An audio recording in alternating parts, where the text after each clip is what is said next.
Sabia que um simples lançamento na contabilidade produz um terremoto de implicações fiscais, contabilísticas, a nível de demonstrações financeiras?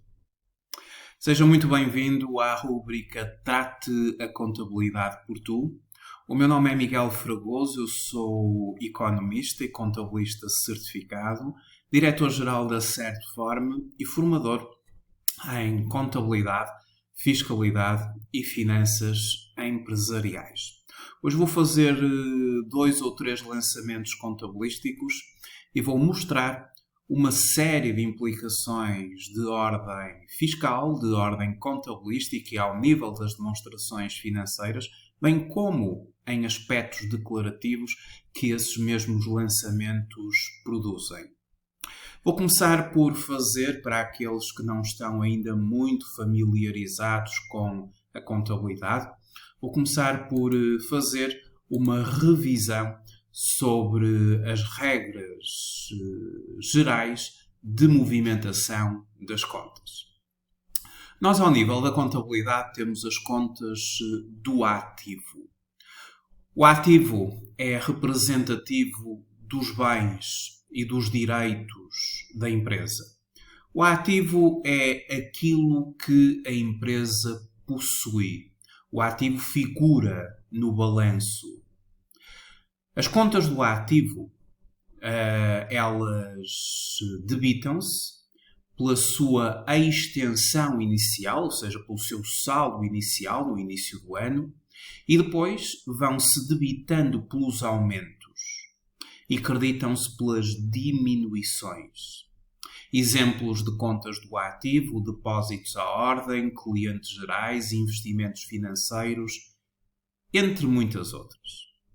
Já as contas do passivo, que são contas que representam obrigações, dívidas, e que figura o passivo também no balanço da empresa.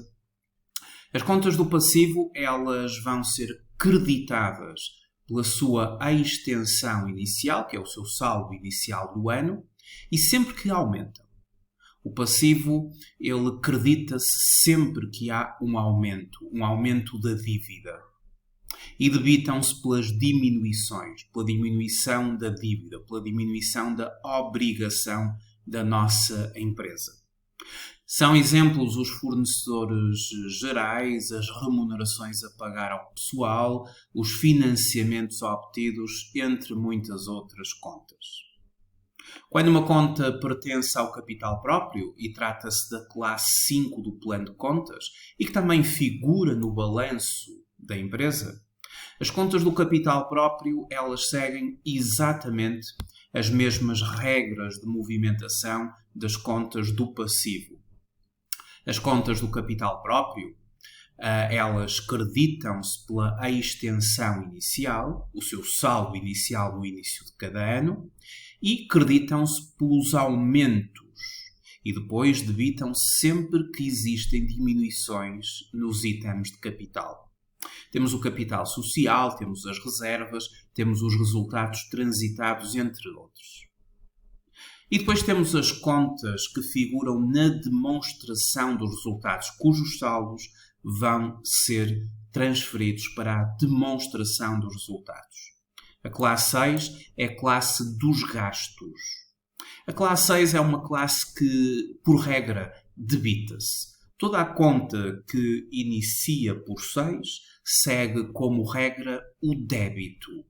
Debitam-se pelos aumentos e creditam-se em caso de estorno ou no apuramento dos resultados. No apuramento dos resultados, todas as contas de gastos vão ser creditadas para saldarem por contrapartida de uma classe 8. A regra é debitar uma conta de gastos. A classe 6, como ao custo da mercadoria vendida, como aos fornecimentos e serviços externos, como os gastos com pessoal, entre outras. Uma conta de rendimentos da classe 7 é uma conta que também os respectivos saldos vão figurar na demonstração dos resultados. Rendimentos é a componente positiva da demonstração dos resultados. E o resultado contabilístico de uma empresa é dado pela diferença entre os rendimentos e os gastos. Tudo dentro da demonstração dos resultados. Ao longo do ano, no nosso trabalho, as contas de rendimentos, elas por regra, creditam-se. Debitam-se em caso de estorno, ou seja, de forma muito excepcional, e depois, claro, no apuramento dos resultados. Mas a regra é que as contas de gastos debitam-se, as contas de rendimentos creditam-se. E temos as vendas, temos as prestações de serviços, entre outras, sendo que as vendas e as prestações de serviços formam aquilo que se chama o volume de negócios da empresa. E depois temos a classe 8, que é a classe da demonstração, a classe 8, que é a classe dos resultados. E a classe 8 é o culminar numa demonstração dos resultados, quando nós vamos apurar os resultados e resultados segmentados por diferenças entre rendimentos e gastos. Por exemplo, o último resultado que consta na demonstração dos resultados é o chamado resultado líquido do período, que é o resultado antes de impostos subtraído do IRC, do imposto. E é o elemento comum entre o balanço e a demonstração dos resultados. A classe 8, estas contas da classe 8, elas debitam-se ou creditam-se consoante o seu saldo na fase de apuramento dos resultados. Elas recebem as contas de gastos e recebem essas contas a débito, porque nessa fase gastos credita-se para debitar resultados. E recebem a crédito as contas de rendimentos, porque na fase do apuramento de resultados, as contas de rendimentos que ao longo do ano foram creditadas são agora debitadas por contrapartida de crédito em resultados. Quando uma conta de resultados tem saldo credor, ótimo, a empresa apresenta lucro. Se eventualmente uma conta de resultados apresentar saldo devedor, a empresa apresenta prejuízo. Se o resultado antes de impostos tiver saldo devedor, significa que os gastos foram superiores aos rendimentos e, consequentemente, a empresa apresenta aqui um resultado contabilístico negativo, um prejuízo contabilístico. Estas são as regras gerais de movimentação das contas. Eu agora vou fazer 2 ou 3 lançamentos e pretendo mostrar as várias consequências que um único lançamento produz em termos de contabilidade, em termos fiscais, em termos das demonstrações financeiras, etc. Vamos, por exemplo, pegar numa fatura. Temos aqui uma fatura. Vamos fazer de conta que nós somos a empresa Demo SA e que tem este número de contribuinte. E estamos a emitir uma fatura a um nosso cliente, que é o cliente RT Limitado. Esta fatura, que é a fatura número 567, é emitida ao cliente com este número de contribuinte.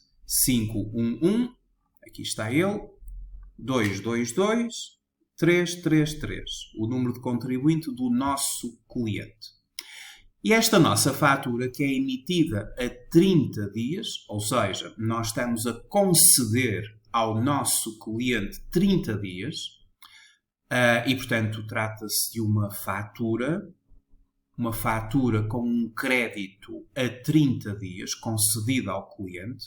Esta fatura representa a nossa venda de uma mercadoria KMB, uma mercadoria de 80 mil euros, com incidência de IVA à taxa de 23%, ou seja, 18.400, e um total de 98.400 euros.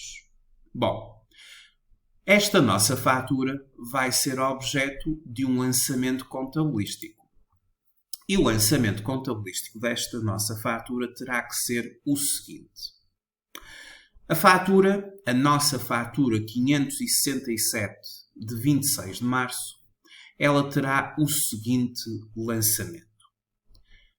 Vendas de mercadorias, que no plano de contas corresponde à classe 7, e lembram-se que eu disse que a classe 7 é uma classe dos rendimentos, a conta mercadorias é a conta 711.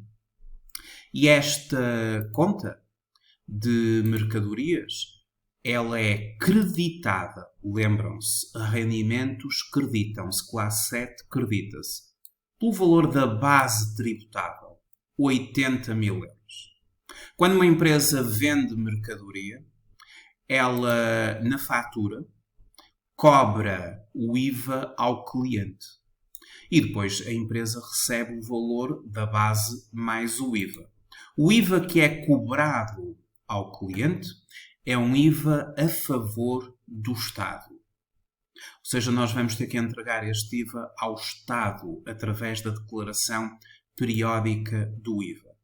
E o IVA a favor do Estado, no que toca às vendas, chama-se no plano de contas IVA liquidado. É a conta 24.3, IVA liquidado. IVA liquidado, sendo um IVA a favor do Estado, representa para a minha empresa uma dívida. E uma dívida é um passivo. E lembram-se, os passivos creditam-se pelos aumentos. Então nós estamos a creditar esta conta porque é uma conta do passivo, é uma dívida ao Estado e ela acredita sempre que aumenta. A dívida para com o Estado, no que diz respeito a IVA liquidado, aumentou em 18.400. Depois, temos que considerar a conta do cliente. No plano de contas, clientes corresponde à conta 21. 211 clientes conta corrente, 2111 clientes gerais e depois, clientes gerais significa que não existe nenhuma relação entre este cliente e a nossa empresa. Relação do ponto de vista de participação. Porque quando há participações entre o cliente e a nossa empresa, nós temos aqui os vários itens das contas do plano que revelam o nível de participação entre as empresas. Um cliente geral é um cliente que nada tem a ver do ponto de vista de participação, do ponto de vista de concentração empresarial relativamente à nossa empresa. Pelo que este, efetivamente, é um cliente geral. 21 clientes conta corrente, até aqui é cliente geral, depois os próximos dígitos refletem o número de contribuinte do cliente para identificar uma conta concreta do plano para este cliente. Clientes são contas do ativo. O que é que está a acontecer com este cliente? Este cliente representa, pela parte da nossa empresa, um direito. Nós temos o direito de vir a receber 98.400 euros deste cliente, daqui por 30 dias, porque foi o prazo que na fatura foi concedido ao cliente. Então é um direito, e um direito é um ativo. Esta conta é uma conta do ativo, e as contas do ativo debitam-se pelos aumentos. Aumentou o direito a vir a receber deste cliente 98.400 euros, daqui por 30 dias. Agora vou pegar neste lançamento, e vou reproduzi-lo no sistema informático. Bem, no sistema informático, a primeira coisa que nós temos que fazer é, no plano de contas, ter a certeza que todas as contas que vamos movimentar já existem. Pelo que vamos consultar a conta 21 dos clientes e não está criada uma conta para o cliente concreto que eu quero movimentar. Por isso, a primeira coisa que eu vou fazer é criar a conta de movimento deste cliente. Eu fiz o seguinte, aqui no plano de contas. Em primeiro lugar, eu cliquei em plano de contas. Depois vou criar um novo, que é uma nova conta. E vou criar a conta 211, que eu já sei que são clientes gerais, e lembram-se que o número de contribuinte deste cliente era 5111 ou 511-222-333. E, portanto, trata-se... Deixem-me só recordar o nome do cliente. Era o cliente RT Limitada. Então, vamos colocar aqui o nome do cliente, a designação, cliente RT Limitada. Temos que atribuir uma taxonomia ao cliente. Por defeito, o sistema informático já atribui a taxonomia número 10. As taxonomias são agora utilizadas de forma obrigatória na criação de contas, porque elas vão estabelecer o elo de ligação entre os movimentos que vão ser feitos nas contas e depois a IES, que é a Informação Empresarial Simplificada, quando a empresa entregar à autoridade tributária o SAFT da contabilidade. E cá está uma primeira consequência. Só por criar uma conta já estamos a indicar que esta conta tem que ser interpretada com a taxonomia número 10 para efeitos do SAFT da contabilidade. A conta está então criada, podemos confirmar, conta criada, ok. Se agora recorrer ao plano de contas, e concretamente à conta 21 clientes, aqui está a conta cliente RT Limitada, que era uma conta que não existia e que passou agora a existir. Portanto, já posso movimentar nesta conta o cliente RT Limitado. Seguidamente, eu vou criar a entidade. Ou seja, é muito importante, depois de criarmos a conta do plano, criarmos a entidade. A identificação fiscal 511-222-333 e já sei que se trata do cliente na designação o cliente RT Limitada. Depois teria que colocar a morada, a localidade, o código postal. Isto, no fundo, é uma ficha de cliente. Vou associar aqui a conta de cliente que acabei de criar no plano de contas. Vamos ali associar à conta cliente RT Limitada. Está associada à conta. E vamos também confirmar que é uma entidade coletiva e se é um sujeito passivo de IVA, é um sujeito passivo de IVA. E vamos confirmar. E está criada, efetivamente, a entidade. Basta clicar aqui na consulta e temos esta entidade já criada.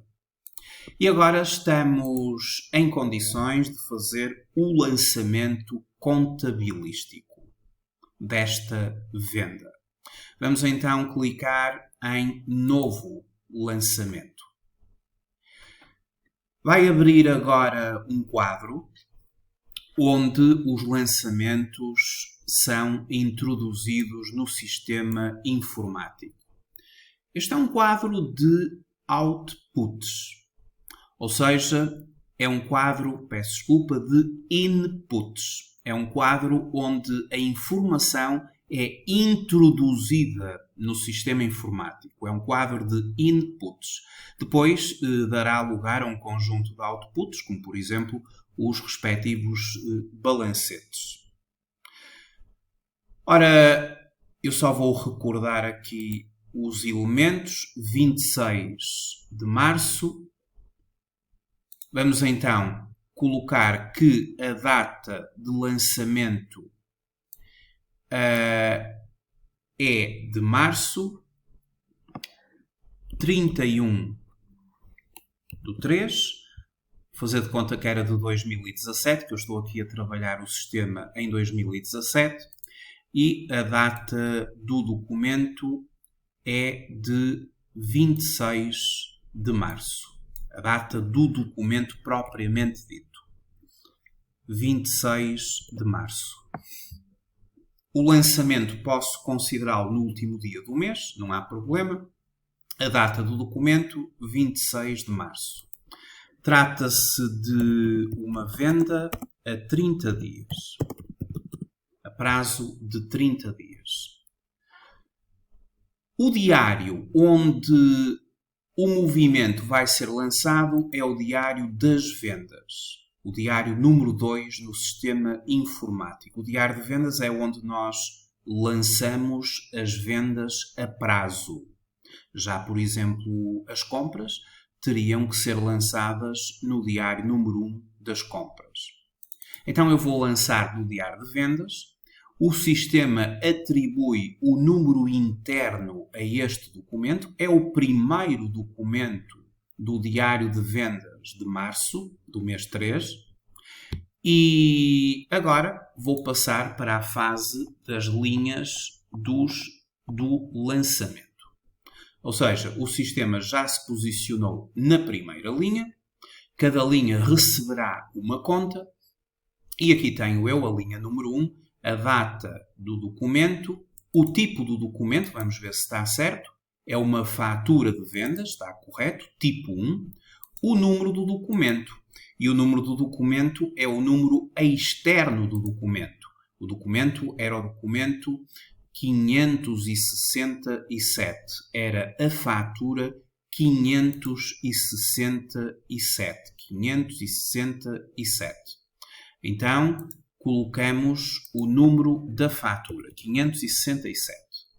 E vamos agora procurar a conta correta, a conta de movimento. Eu sei que é a conta de vendas, que é a conta 71.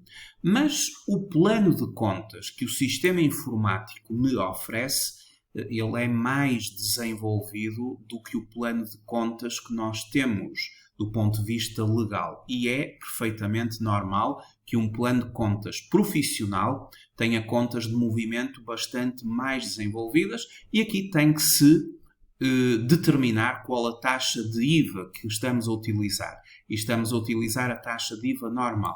E isto é a partir daqui que começam a vir todas as consequências fiscais. Esta conta ela vai fazer com que o valor vá cair direitinho num determinado campo da declaração periódica do IVA, como eu já vou explicar. São 80.000 euros. A entidade, vou clicar. Aqui está a entidade que eu acabei de criar, com o seu número de contribuinte. Vou continuar a percorrer o sistema na horizontal, o espaço fiscal, o continente. O sistema já calculou o IVA, 18.400. E agora o sistema, por defeito, vai ele próprio fazer o lançamento. Está-me a dizer que na segunda linha considera a conta 2433 IVA liquidado, mas está mais desenvolvida. Vai até ao pormenor da taxa e do mercado, transmissões internas e taxa normal, que é a taxa de 23. Este 1 e este 2 representa internas e taxa normal, 18.400 euros. E já colocou a crédito. E agora eu vou procurar dentro da conta 2111, clicando qual é o cliente adequado. E cá está, no plano de contas, o cliente RT Limitada. O sistema agora situa-se aqui a débito e eu vou fazer aquilo a que se chama o princípio das partidas dobradas. Ou seja, em cada lançamento, o somatório dos débitos tem que ser igual ao somatório dos créditos. Pelo que o valor a débito tem que ser igual ao valor a crédito. Aqui neste sistema, para que isso aconteça, bastará fazer a tecla Ctrl seta para baixo e automaticamente o sistema coloca 98.400 a débito. O sistema considera o lançamento efetuado, porque está a verde, e lançamento realizado. Este lançamento que eu agora acabei de fazer, ele está com uma série de implicações, do ponto de vista fiscal, do ponto de vista declarativo. Eu já vou explicar essas implicações todas. Pelo menos aquelas que eu me lembro, que são tantas que é quase um terremoto de implicações que um único lançamento produz. Antes disso, vou fazer um lançamento de compras. Vamos lançar uma compra para que a explicação possa ser mais completa. Vamos aqui procurar uma fatura de compras. Pode ser esta. Isto é uma compra. Estamos a fazer uma compra a um fornecedor 20.100 SA. A nossa empresa está a receber uma sua fatura de um fornecedor. O fornecedor é o 20.100 SA. Tem este número de contribuinte, 5 e depois os restantes dígitos 3. Estamos a comprar mercadoria por 35.000 euros, à qual acresce a taxa de IVA de 8.050, 23% sobre os 35.000, 8.050, e um total de 43.050.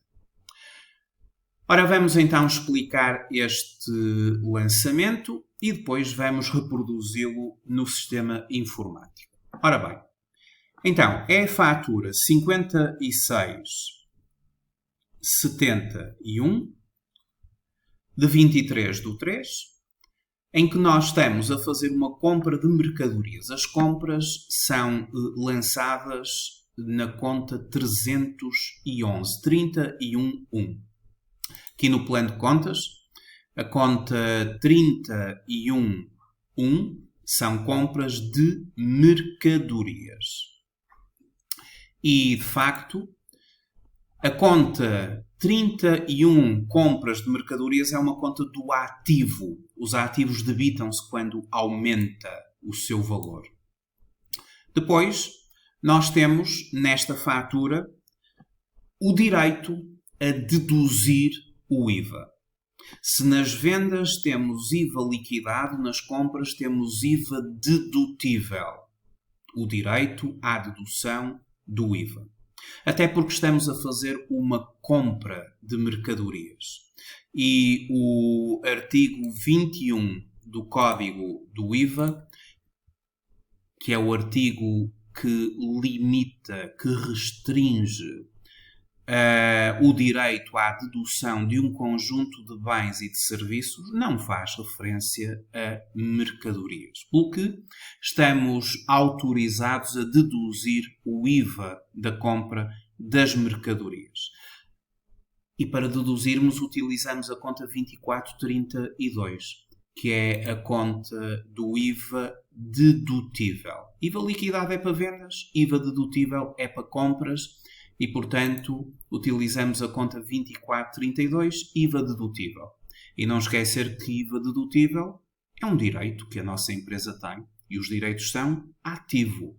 E o ativo debita-se pelos aumentos. Aumentou o nosso direito a deduzir o IVA, pelo que a conta terá que ser debitada. Depois temos a conta do fornecedor. É a conta 2211, fornecedores é a conta 2211, dentro daquilo que é o plano de contas, fornecedores 2211, fornecedores gerais 2211. Se o fornecedor tiver algum nível de participação ou de relação com a nossa entidade, teremos que ver na concentração empresarial qual o nível de participações, mas este fornecedor, eu considero que ele não tem qualquer tipo de participação, ou nós não temos também nenhum tipo de participação neste mesmo fornecedor, pelo que vou considerá-lo um fornecedor geral. Ou seja, a conta 2211, seguida do número de contribuinte, e fornecedores é uma conta do passivo. Dívida. E as contas do passivo creditam-se quando existe um aumento da dívida. Vamos então agora fazer o lançamento. Mudamos o diário para as compras. Ao mudarmos o diário para as compras, automaticamente o sistema considera o primeiro documento de março dentro daquilo que são as compras. A data de lançamento eu vou deixar ficar o último dia do mês, mas a data do documento eu vou ser rigoroso e vou colocar efetivamente a data do documento. Era de 23 de março o documento. Então, na data do documento, vamos colocar 23 de março. Trata-se de uma compra a 60 dias. Eu penso que é assim, vou só verificar o prazo que nos foi concedido. Não, 30 dias. Também na negociação com o fornecedor são 30 dias, porque depois o prazo médio de recebimentos e de pagamentos, sendo sempre isto a 30 dias, vai acabar por coincidir. Então vamos colocar 30 dias. Fazer Enter. Aceder à primeira linha. Mas agora vai acontecer um problema. Eu até já fiz de propósito para detectarmos este problema aqui. É que eu não tenho esta conta de fornecedores criada no plano de contas. Estou sempre a tempo de o fazer. Basta minimizar aqui a página, ir a plano de contas, lembram-se, novo, trata-se da conta 2211, seguida por 533, 3333, portanto são 9 dígitos, e este fornecedor é o fornecedor 20.100 SA. Já lhe foi atribuída a taxonomia 37, vai cair depois no balanço da IES, no passivo corrente, na rúbrica fornecedores. E vamos então confirmar a respectiva conta que fica assim criada. Não esquecendo que, para além da conta, que já consta do plano de contas, aqui está ela, é preciso fazer a criação da entidade. Então vamos a uma nova entidade, a 533, 333, 333. A designação dessa mesma entidade, que é o fornecedor. Ora, vamos lá. Fornecedor 20.100 SA seria o nome da empresa. Depois teríamos que preencher a ficha toda do fornecedor. É uma entidade coletiva, é um sujeito passivo. E vamos aqui aos fornecedores à procura da conta que acabamos de criar para associar a conta do plano de contas ao fornecedor concreto. Vamos agora confirmar. E agora já não tenho nenhum problema em fazer o lançamento, porque tenho já as contas todas devidamente criadas. Voltamos novamente à área de inputs da aplicação para agora sim fazermos o lançamento. O número do documento desta fatura é o 5.671. Vou colocar aqui 5.671.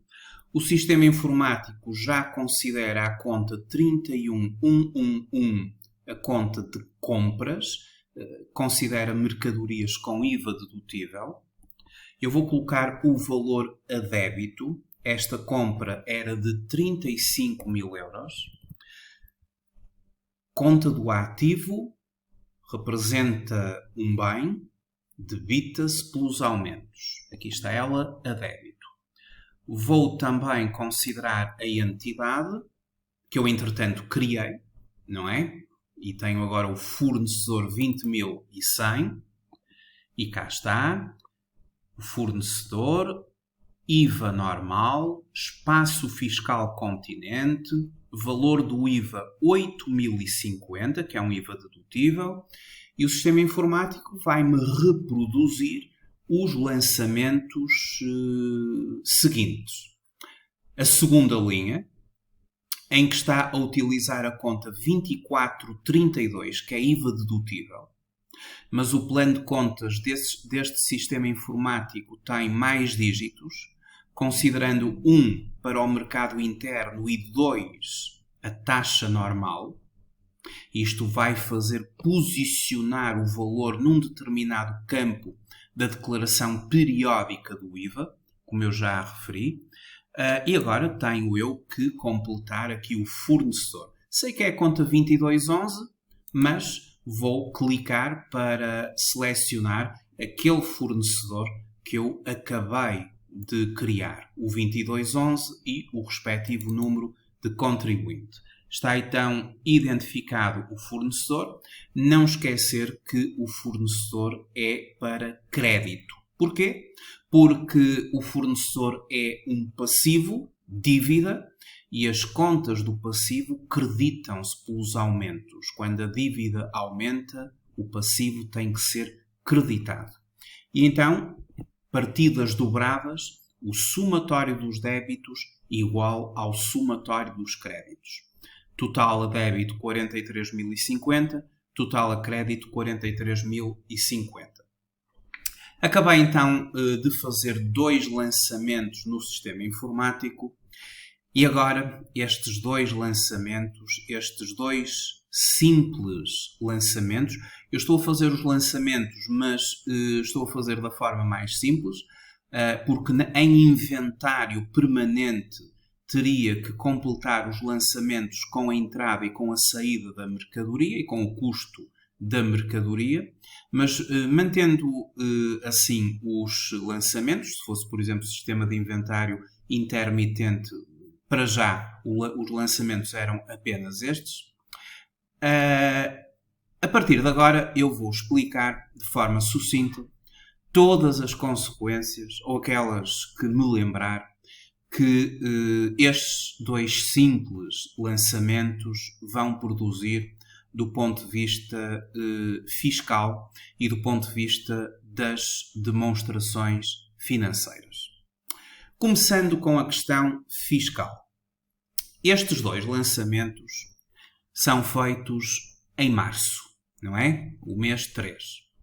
Estes 2 lançamentos têm repercussões ao nível da declaração periódica do IVA.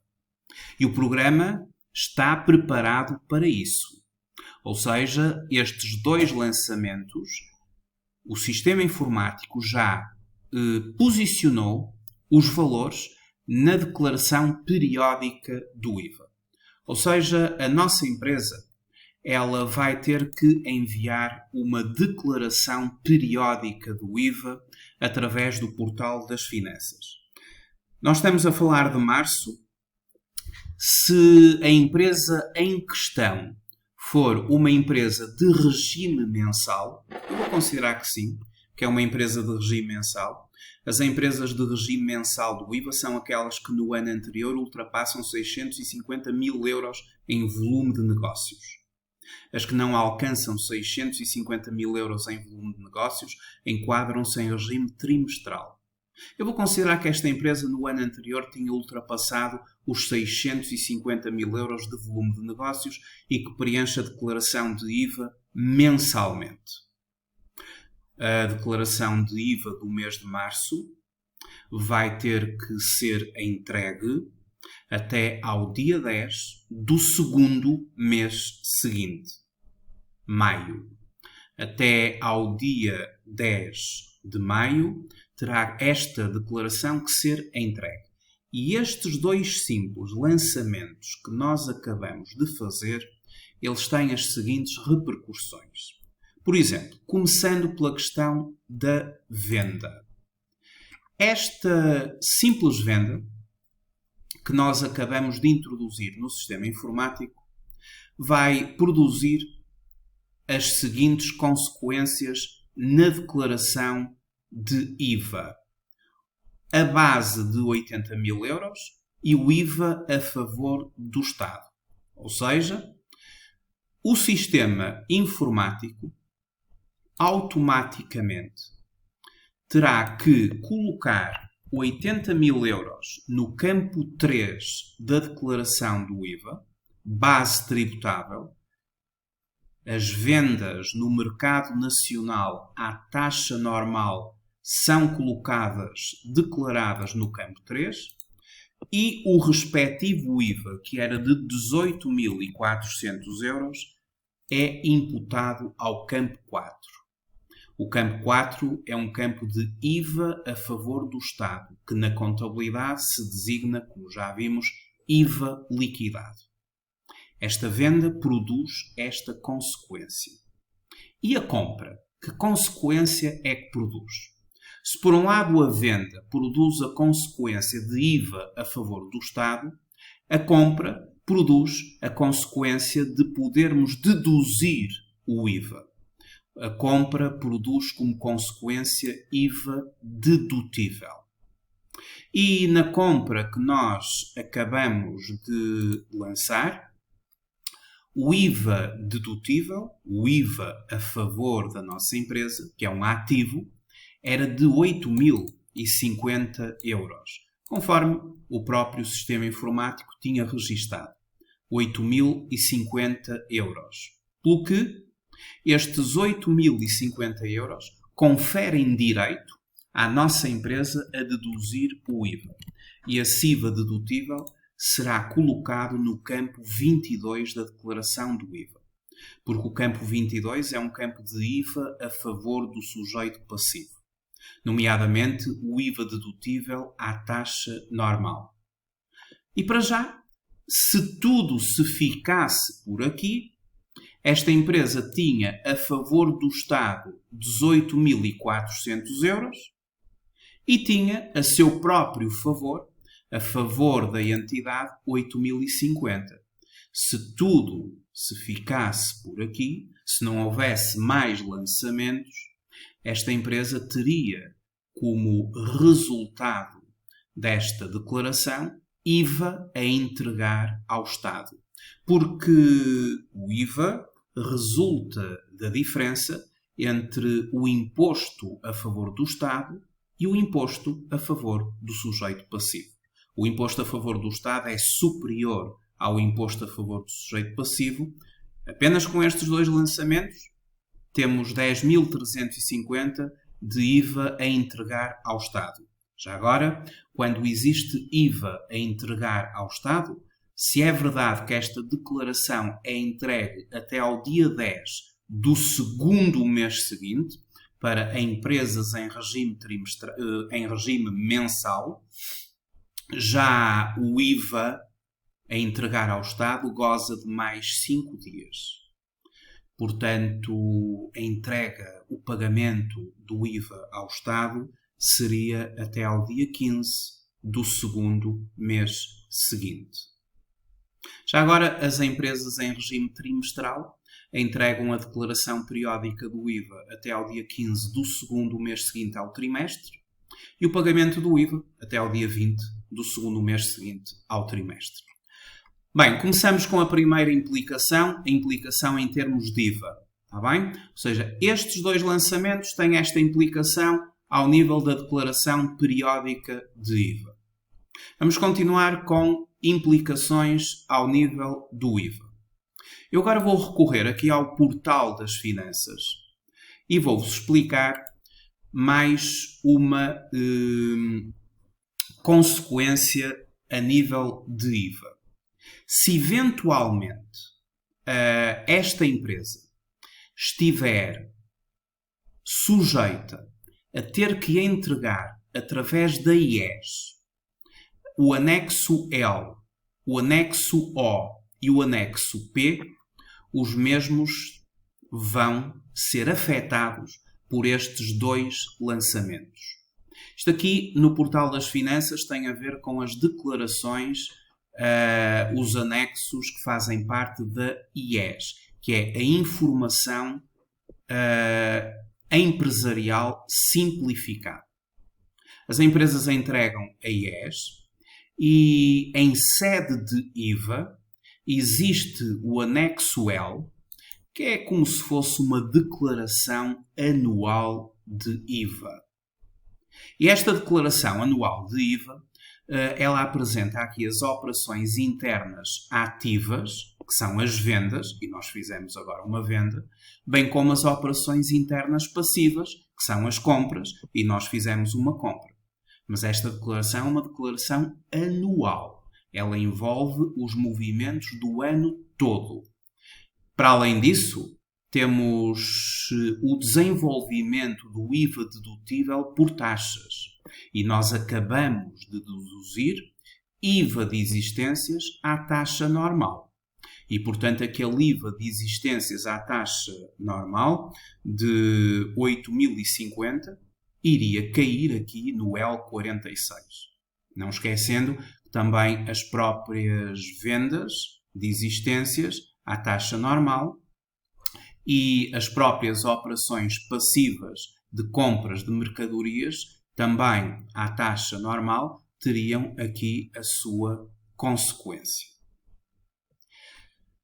Se a empresa estiver obrigada dentro da IES a enviar o anexo L, também dentro daquilo que é a IES estará obrigada a enviar o anexo O, que é o mapa recapitulativo de clientes. Este mapa recapitulativo de clientes é um mapa onde a empresa vai ter que colocar o número de identificação fiscal dos seus clientes com os quais ultrapassou o volume de 25.000 euros. E a primeira venda que nós fizemos, se recordam, foi de 80.000 euros.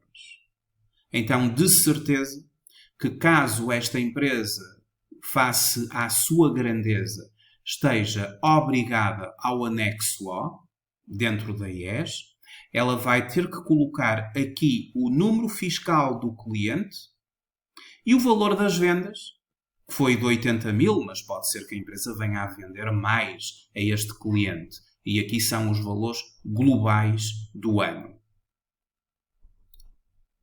Mapa recapitulativo de clientes. Lista dos clientes aos quais foram faturados 25.000 euros ou mais, com IVA incluído. Já ainda dentro da IES, existe também o anexo P. O anexo P é o mapa recapitulativo de fornecedores. Aqui, as empresas têm que declarar quais os fornecedores aos quais adquiriram valor superior ou igual a 25.000 euros durante o ano. E nós fizemos uma compra de 35.000, portanto já ultrapassamos os 25.000. Podemos continuar a fazer compras a este fornecedor. Já é obrigatório colocar aqui o fornecedor, porque só uma das compras foi de 35.000. Então, 35.000 mais IVA, ou seja, 43.050, porque os valores que se declaram no anexo O e no anexo P são valores que incluem o IVA, IVA incluído. Então, a nossa empresa vai ter que colocar aqui o número fiscal daquele fornecedor, lá o 533, 33, 33, 33, e o valor de 43.050. E estes anexos são um cruzamento de informação. Porque se eu estou a colocar o fornecedor nesta declaração, ele vai ter que preencher lá na contabilidade dele o anexo O, porque se ele é meu fornecedor, eu sou cliente dele. E, portanto, ele vai ter que me colocar lá no anexo O dele e depois aquilo que eu declaro ter-lhe comprado, 43.050, vai ter que ter consistência relativamente àquilo que ele declara ter-me vendido. Portanto, anexo O e anexo P servem para a autoridade tributária fazer um cruzamento de informação entre compras e vendas entre os sujeitos passivos. Isto são as consequências ao nível do IVA. Agora vamos ver consequências deste lançamento ao nível do IRC. E aqui vamos falar sobre as demonstrações financeiras. Quando a nossa empresa apresentar a IES, ela vai ter que apresentar o anexo A. E o anexo A é daqueles anexos que todas as empresas são obrigadas a apresentar, independentemente da sua grandeza. É um anexo de natureza obrigatória. E logo para abrir este anexo A, nós temos a demonstração dos resultados. E o lançamento, os dois lançamentos que nós acabamos de fazer, eles têm implicações na formação do resultado desta empresa. Porquê? Porque no caso do lançamento da venda, eu vou só aqui recorrer ao diário de vendas, apenas para mostrar novamente o lançamento de vendas. Quando eu lanço a conta 71112 e acredito por 80.000 euros, eu estou a aumentar os meus rendimentos em 80.000 euros. E isso tem uma consequência direta. Obviamente que esta empresa vai fazer várias vendas. Isto é meramente uma venda. E aquilo que eu vou dizer só faria sentido no final do ano, quando eu apurar o valor total das vendas. Mas as vendas, elas são refletidas ao nível da demonstração dos resultados em vendas e serviços prestados. Faz parte daquilo que se chama o volume de negócios da empresa. Portanto, aquele valor de 80.000 vai contribuir para o volume de negócios da empresa. E ao nível da demonstração dos resultados, juntamente com todas as restantes vendas, as bases tributáveis vão ser colocadas aqui em vendas e serviços prestados. É uma componente positiva da demonstração dos resultados. Já a compra que eu fiz, ela representa para a nossa empresa um custo.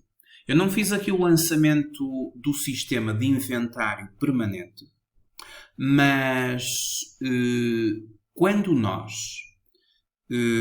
realizamos uma compra, essa compra vai dar uma entrada em armazém. Uma entrada em armazém. E a própria venda que nós fizemos, ela tem como consequência uma saída de armazém desta mercadoria a este preço de venda. E a saída de armazém da mercadoria, quando estamos a utilizar o sistema de inventário permanente, envolve o apuramento do custo da mercadoria. Ou seja, a conta 61, que em sistema de inventário permanente, ela é simultaneamente movimentada a quando da venda. Porque nas compras existe a entrada de mercadoria ao custo da mercadoria. E nas vendas existe saída de mercadoria ao custo das mercadorias. E, portanto, em sistema de inventário permanente, o movimento da venda teria que ser acompanhado pelo movimento do custo da mercadoria. Pelo que, para que este lançamento da venda estivesse efetivamente completo, nós teríamos que movimentar a conta 61.1, que seria 61 mercadorias. Qual era o custo? Teria que verificar. Existem vários sistemas do custeio, custo médio, o FIFO, o LIFO. Vamos considerar que esta mercadoria teve um custo da mercadoria, imaginemos, de 75.000 euros. Muito bem. Estes 75.000 euros teriam que ser debitados na conta 611 pelo sistema de inventário permanente e a contrapartida seria a saída de armazém do stock. E essa saída vai pela conta 32, mercadorias, nomeadamente mercadorias de existências.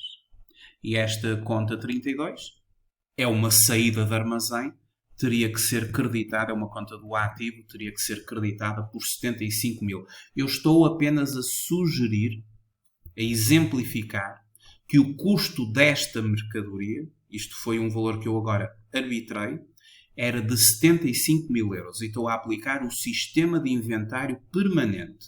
Ou seja, quando existe uma venda, há uma saída de armazém da mercadoria ao seu custo. E a saída de armazém representa um crédito da conta 32.1 e um débito da conta 61.1.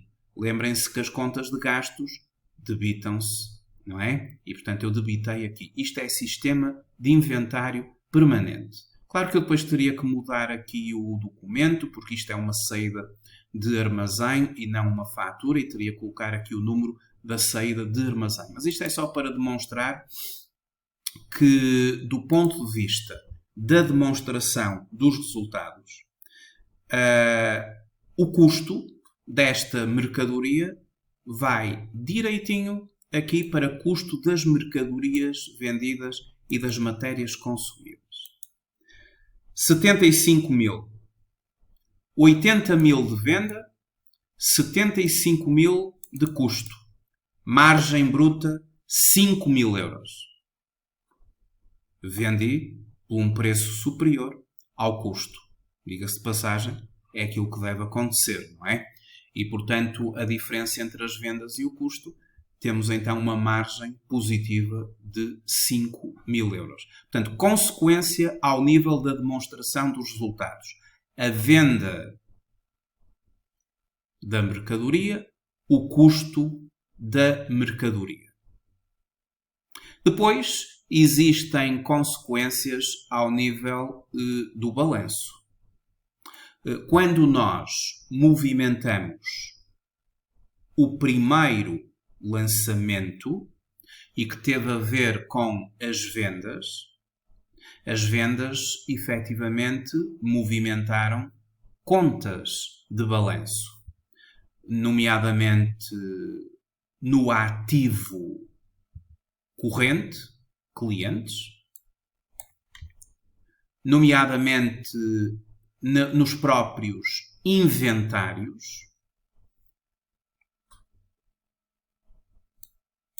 a saída de armazém, o crédito da conta 32.1, o próprio IVA, que numa venda é um passivo, e é um passivo de curto prazo, é um passivo corrente, o IVA, Estado e outros entes públicos,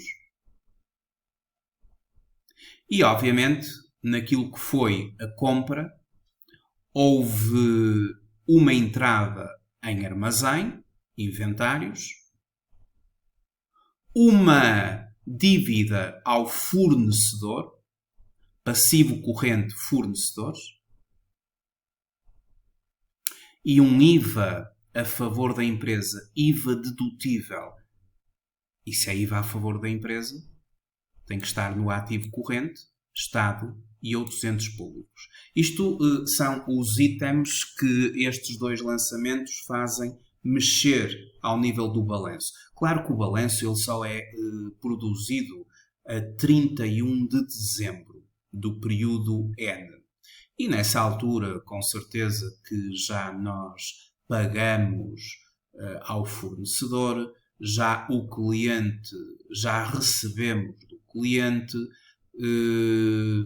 o apuramento do IVA já foi feito e, portanto, não se vai refletir no balanço a 31 de dezembro. Mas se, eventualmente, eu produzisse um balanço naquela altura do lançamento, eram estas as rúbricas que tinham sido, efetivamente, alteradas com aqueles dois simples lançamentos. Não esquecendo também a própria demonstração dos resultados. E na demonstração dos resultados, uma particularidade. A demonstração dos resultados, ela representa a diferença entre os rendimentos e os gastos. E essa diferença entre rendimentos e gastos resulta no chamado resultado antes de impostos. Se eu tivesse apenas este lançamento, eu tinha aqui nas vendas 80 mil e tinha no custo da mercadoria 75 mil. O custo da mercadoria é um gasto e é uma componente negativa. Ou seja, o meu resultado antes de depreciações, gastos de financiamento e impostos, o chamado EBITDA, 5 mil. Como eu não tenho aqui mais lançamentos nenhuns que influenciaram as rúbricas seguintes, o EBIT, o resultado operacional, 5 mil. E o resultado antes de impostos, 5 mil. Então, só para referir que estes dois simples lançamentos influenciam o resultado antes de impostos da empresa, bem como o EBITDA, bem como o EBIT. As vendas, a sua componente positiva, o custo da mercadoria com o seu sinal negativo, porque é um gasto. E, portanto, esta empresa para já estava com um resultado positivo de 5 mil, o que iria ter consequências ao nível do imposto, do IRC. Vejam que dois simples lançamentos produziram aqui uma série de consequências fiscais. Consequências ao nível do IVA, consequências ao nível da demonstração dos resultados, e na demonstração dos resultados, sim, vai haver consequências, porque as vendas e os gastos vão acumulando até ao final do período. No balanço, como eu referi, houve imputações, mas como nós efetivamente ainda vamos receber e pagar, quer a clientes, quer a fornecedores, provavelmente as dívidas, quer a pagar, quer a receber, serão extintas e já não serão refletidas aqui no balanço, mas ao nível de inventários, quando estivermos a fazer a inventariação, efetivamente estes dois lançamentos trazem consequências. Ora, este lançamento de vendas que nós acabamos de fazer envolveu que a minha empresa tivesse emitido uma fatura ao seu cliente. E isso vai ter repercussões nas faturas do mês de março. Quando, no início do mês de abril, a nossa empresa enviar à autoridade tributária o SAFT, ou seja, através do portal das finanças, a nossa empresa vai ter que enviar em abril, ou seja, no mês seguinte, no início do mês seguinte, o SAFT no e-fatura. E quando a nossa empresa enviar o SAFT relativamente à sua faturação, como na qualidade de comerciante, efetivamente o ficheiro que vai ser enviado vai conter na comunicação às finanças esta e todas as outras faturas do mês de março. E aqui a empresa fará o envio do ficheiro SAFT, que vai ser enviado já no início do próximo mês. A autoridade tributária fica com o conhecimento de todas as faturas que foram emitidas no mês de março. E a autoridade tributária fica também com o conhecimento da formação do volume de negócios da empresa. Isso significa que, ao conhecer o volume de negócios da empresa, porque nós temos que enviar o ficheiro SAFT da faturação nos 12 meses, desde janeiro até dezembro, temos que enviar 12 ficheiros e nesses 12 ficheiros estão todas as faturas que a empresa efetivamente emitiu aos seus clientes. E a autoridade tributária tem o conhecimento do volume de negócios, que é a faturação da empresa. Por isso, quando a empresa estiver a divulgar, a declarar o seu volume de negócios, ela tem que o declarar em sintonia, em conformidade com os totais apresentados ao nível do SAFT, que é o ficheiro que representa a faturação mensal da empresa. E então, na fase da entrega daquelas declarações anuais, o volume de negócios vai ser refletido na IES, na Informação Empresarial Simplificada, na demonstração dos resultados, vendas e serviços prestados. Aqui figura o volume de negócios. E não só. Quando a empresa entregar a declaração modelo 22, e vamos então aqui ao portal das finanças, à parte de declarações, ao nível do IRC, temos aqui a declaração modelo 22. E na declaração modelo 22, quando esta declaração for entregue, declaração modelo 22 é a declaração do IRC, está bem? É onde se faz o cálculo do IRC, é onde se faz a passagem do resultado contabilístico para o resultado fiscal e se apura o IRC. Virá aqui o resultado líquido da empresa, no campo 701, e depois, no quadro 11 desta declaração, modelo 22, a empresa vai ter que declarar o total de rendimentos e o volume de negócios. E tem que haver sintonia, conformidade, entre este volume de negócios declarado neste campo 411 e os 12 ficheiros SAFT que expressam efetivamente o volume de negócios pela via das faturas que foi enviada. Pelo que, se este campo não coincidir com os totais apresentados através do SAFT, dos 12 ficheiros SAFT, esta declaração modelo 22 vai apresentar uma chamada de atenção à empresa, uma incompatibilidade entre o que é declarado em volume de negócios e aquilo que foi declarado nos ficheiros SAFT apresentados. A declaração modelo 22 é a declaração, como eu referi, do IRC.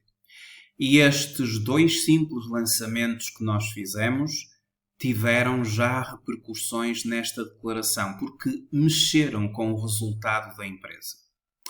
Esta empresa reconheceu nos rendimentos os tais 80 mil euros, reconheceu nos gastos, pela via do gasto, custo da mercadoria vendida e matéria consumida, 75 mil euros. Pelo que, só com estes 2 lançamentos, a empresa tem um resultado positivo de 5 mil euros.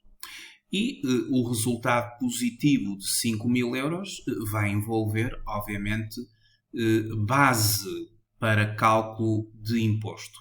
Obviamente que a empresa vai fazer muitos mais lançamentos de vendas, de compras, de gastos, e depois formar-se-á o resultado final, no fim do ano, e aí fará sentido o preenchimento desta declaração.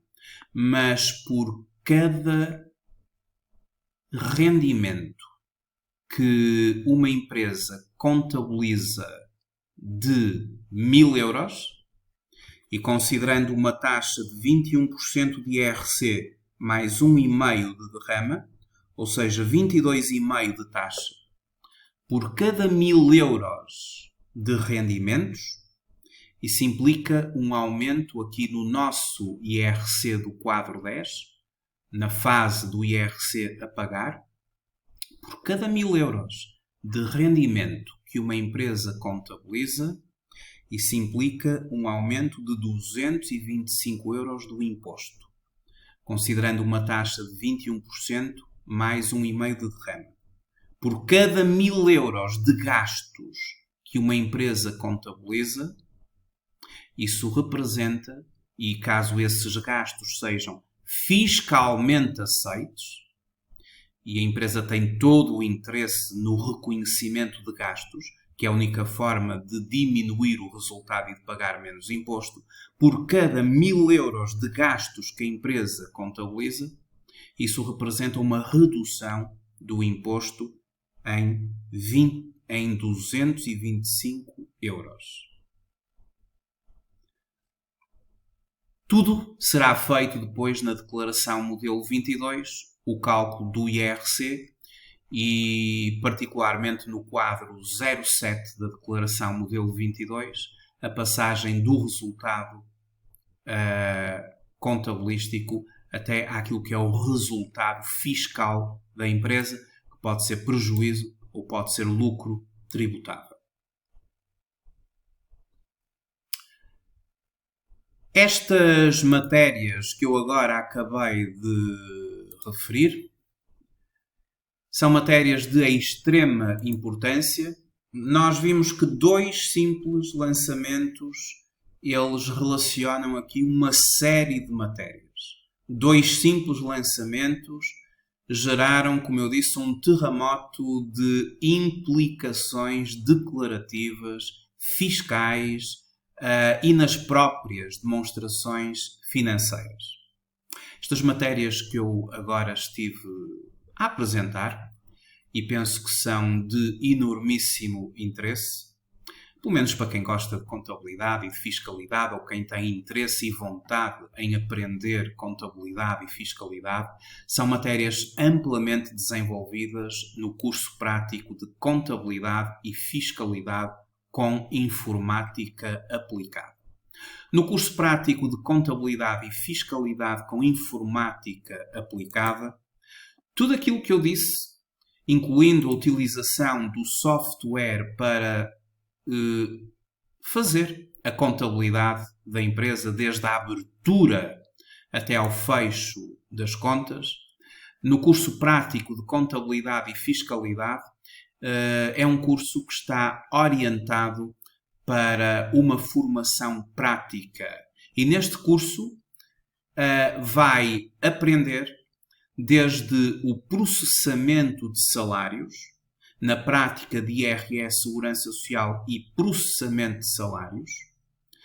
Neste curso vai aprender de uma forma prática todo o trabalho contabilístico da empresa. Numa empresa simulada, aprenderá a fazer a contabilidade desde a abertura do fecho. São utilizados documentos reais, classificados de acordo com o plano de contas do Sistema de Normalização Contabilística, introduzidos no computador, e aprenderá a encerrar a escrita na informática e a abrir um novo exercício. Teremos a prática do IVA, onde irá aprender de uma forma detalhada como se preenche esta declaração periódica do IVA, campo a campo, bem como os anexos que a declaração periódica do IVA comporta, e que são vários. O curso prático de Contabilidade e Fiscalidade com Informática Aplicada envolve igualmente o módulo do IRC e da IES. O IRC, através do estudo detalhado da declaração Modelo 22, esta declaração que acabamos agora de identificar nas consequências que só estes dois lançamentos abarcavam, e também a Informação Empresarial Simplificada, que é a IES, o conjunto de anexos de natureza anual que uma empresa tem que entregar à autoridade tributária. E nós aqui vimos um bocadinho do anexo A, onde se declaram as demonstrações financeiras da empresa e uma série de quadros justificativos de itens dessas mesmas demonstrações financeiras.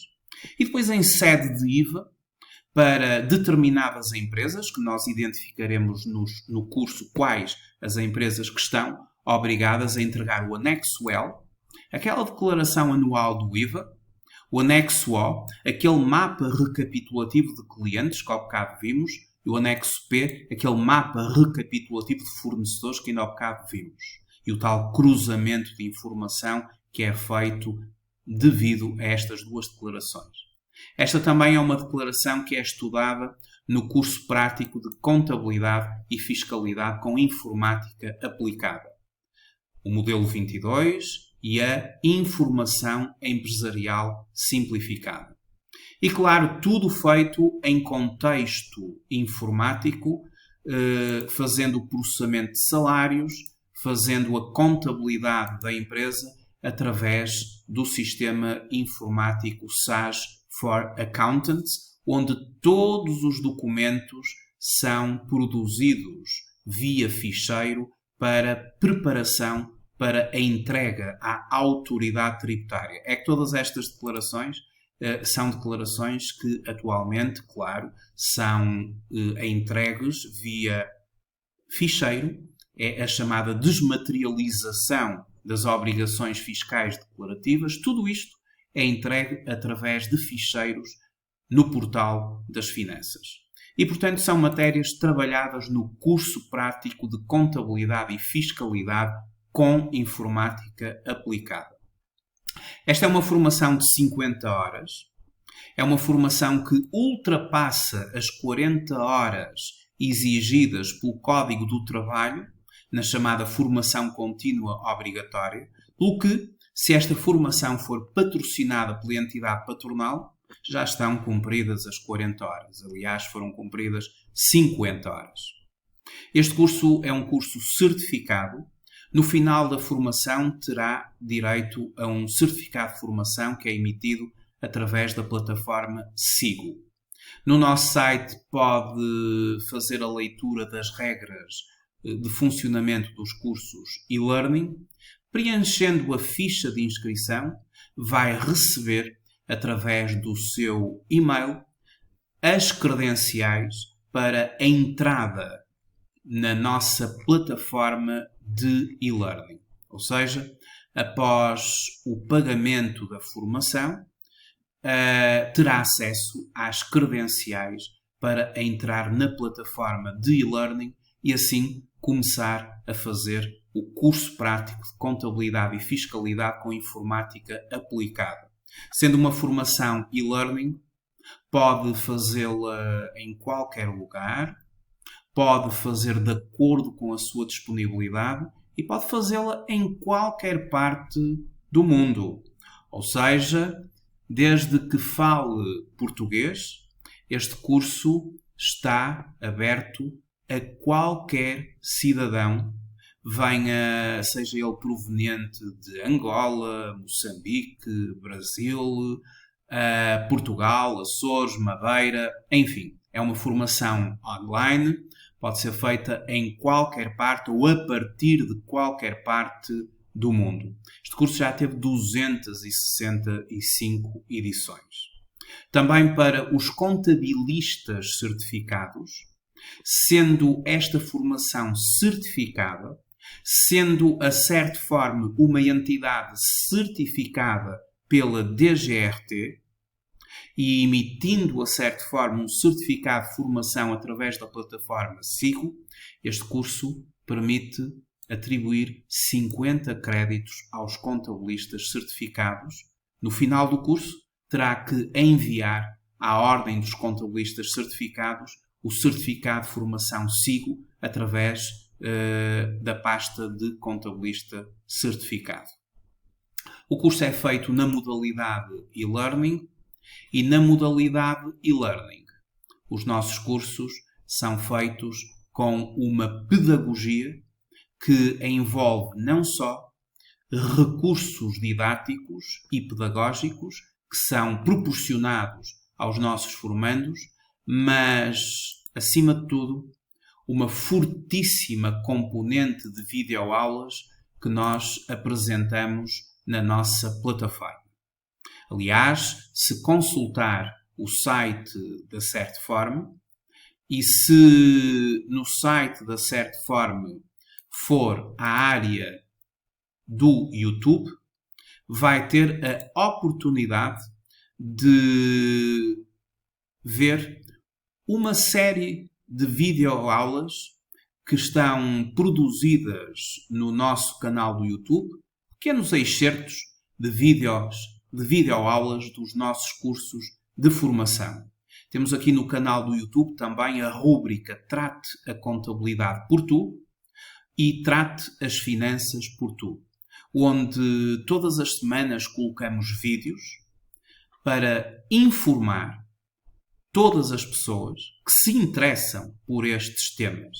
Temos ajudado várias pessoas a melhor entender alguns conceitos de âmbito fiscal, de âmbito contabilístico, no âmbito dos direitos laborais, no âmbito das finanças empresariais. Temos já algumas dezenas de vídeos e pode sempre subscrever o canal do YouTube da Certform para que possa receber as notificações de novos vídeos e ir acompanhando os vídeos e ir fazendo a sua atualização. Em breve vamos colocar um conjunto de vídeos sobre a análise do Orçamento Geral do Estado para o ano de 2021, quando o mesmo estiver definitivamente aprovado e tivermos já todas as novidades em sede de IRS, de IRC e de IVA.